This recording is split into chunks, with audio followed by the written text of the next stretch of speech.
മാനസികമായിട്ട് ഏറ്റവും അധികം വേദനിപ്പിച്ചത് ഈ അനിൽ അക്കരയുടെ കണ്ടപ്പോഴാണ് മാനസികമായിട്ട് നമുക്ക് തോന്നിയിരുന്നത്.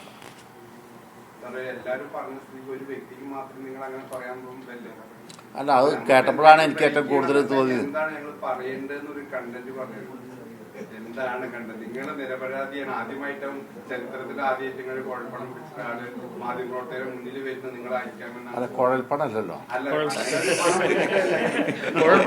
അല്ല, പണമല്ല.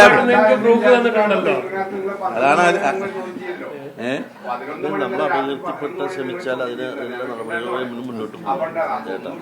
അവർ ചോദ്യം ചെയ്യില്ലല്ലോ. നിങ്ങളെ ഫസ്റ്റ് അവിടെ പറഞ്ഞ സംസാര രീതി എല്ലാം ഇതോടാണ്. നിങ്ങളുടെ നിഷ്കളങ്കനാണ് ആയിരിക്കാം.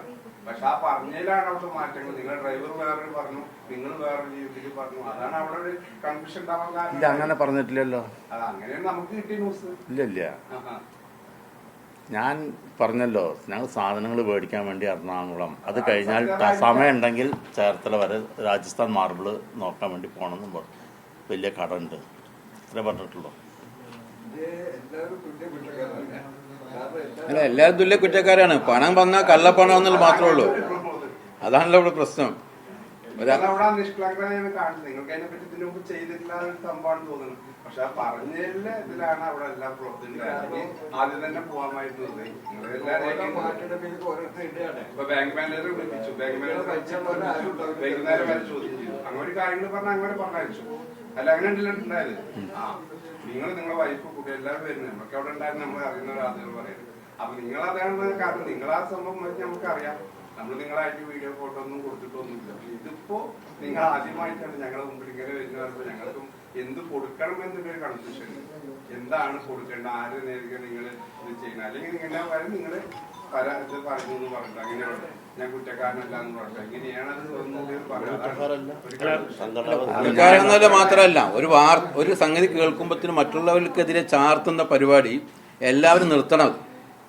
അത് എല്ലാ രാഷ്ട്രീയ പാർട്ടിക്കും തുല്യം തന്നെയാണ്. അത് തുല്യമാണ്. അതിന് ഏറ്റവും കൂടുതൽ അപകീർത്തപ്പെടുത്തുന്ന രൂപത്തിൽ സംസാരിച്ച ഒരു വ്യക്തി എന്ന നിലക്കാണ് അനിലക്കെതിരെ നമ്മളല്ലോ.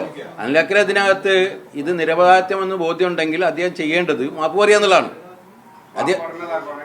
മാപ്പ് പറഞ്ഞ നമ്മൾ മാപ്പ് പറഞ്ഞ നമ്മൾ നിർത്തണമല്ലോ. നമുക്ക് മനുഷ്യന്മാർക്ക് തെറ്റ് പറ്റുമല്ലോ. ഞങ്ങൾക്കൊരു തെറ്റ് പറ്റിയില്ലേ, അദ്ദേഹത്തിന് തെറ്റ് പറ്റി. ഒരു കാരണവശാലും അങ്ങനെ ഒരു സ്ഥലത്ത് കൂടെ ക്യാഷ് കൊണ്ടുപോകാൻ പാടില്ല എന്ന് ഞങ്ങൾക്ക് അതിന്റെ അറിവില്ലായ്മ നോക്കാം. അതൊരു അറിവില്ലായ്മയാണ്.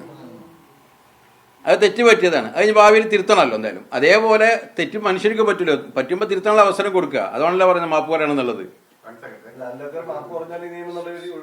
ഒഴിവാക്കണല്ലോ.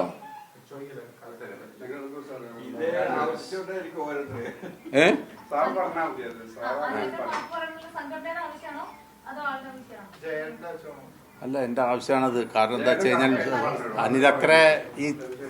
അനിലക്കരെ പറഞ്ഞ കാര്യങ്ങൾക്ക് മാപ്പ് പറയുകയാണെങ്കിൽ നമ്മൾ പരിഗണിക്കാവുന്നതാണ് നിയമ നടപടിയിൽ നിന്ന് ഒഴിവാക്കുന്ന കാര്യം.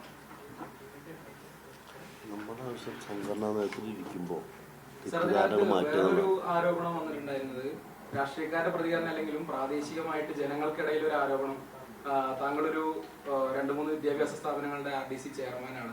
കുട്ടികളിൽ നിന്നും വാങ്ങിയിട്ടുള്ള അനധികൃതമായിട്ടുള്ള പണം ട്രസ്റ്റിനെ അല്ലെങ്കിൽ മാനേജ്മെന്റിനെ ഏൽപ്പിക്കാൻ പോകുമ്പോൾ പിടികൂടിയതാണെന്നുള്ള ഒരു ആരോപണം ജനങ്ങളിൽ നിന്നും വന്നിരുന്നു. എന്താണ് അതിലുള്ള ഒരു പ്രതികരണം? അങ്ങനെയൊന്നുമില്ലാന്ന്. കാരണം എന്താ വെച്ചാൽ അത് തെറ്റിദ്ധാരണ മാറ്റലാണ് നമ്മളുടെ ഉദ്ദേശം. ഞാൻ പറഞ്ഞല്ലോ, അതിനാണ് പറഞ്ഞത്.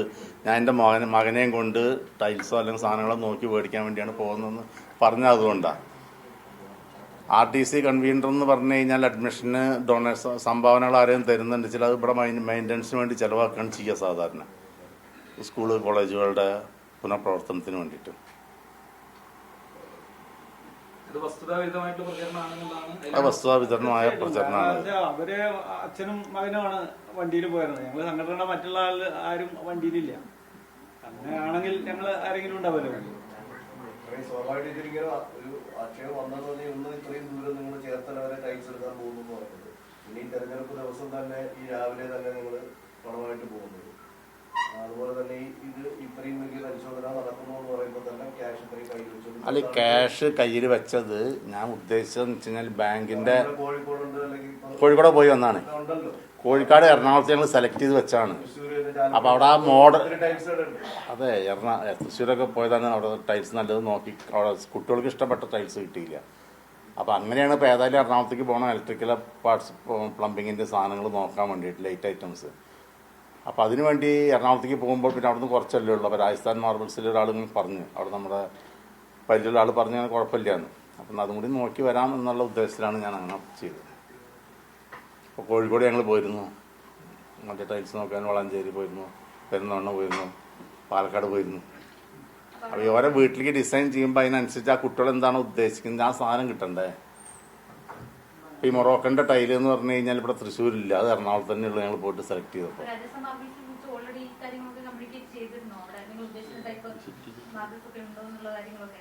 എങ്ങനെ അത് നേരത്തെ വിളിച്ച് ചോദിച്ചപ്പോൾ ഒരു മൊറോക്കൻ ടൈൽസ് ഉണ്ട് എന്ന് പറഞ്ഞിരുന്നു മാത്രം. ഈ പറയുന്ന ടൈലിന് ഇത്രമാത്രം വില വരുന്നുണ്ടോ? ടൈലിന് മാത്രമല്ല, ഇലക്ട്രിക്കൽ സാധനങ്ങളും പിന്നെ പ്ലംബിങ്ങിൻ്റെ ഐറ്റംസ് ഒക്കെ മേടിക്കാനുള്ളൂ. അപ്പം അങ്ങനെയാണ് വെച്ചാൽ ഒരു വണ്ടി വിളിച്ച് ഒന്നിച്ചെടുത്ത് എറണാകുളത്താകുമ്പോൾ വില കുറവുണ്ട്, അപ്പോൾ ഒന്നിച്ചെടുത്ത് കൊണ്ടുവരാമല്ലോ.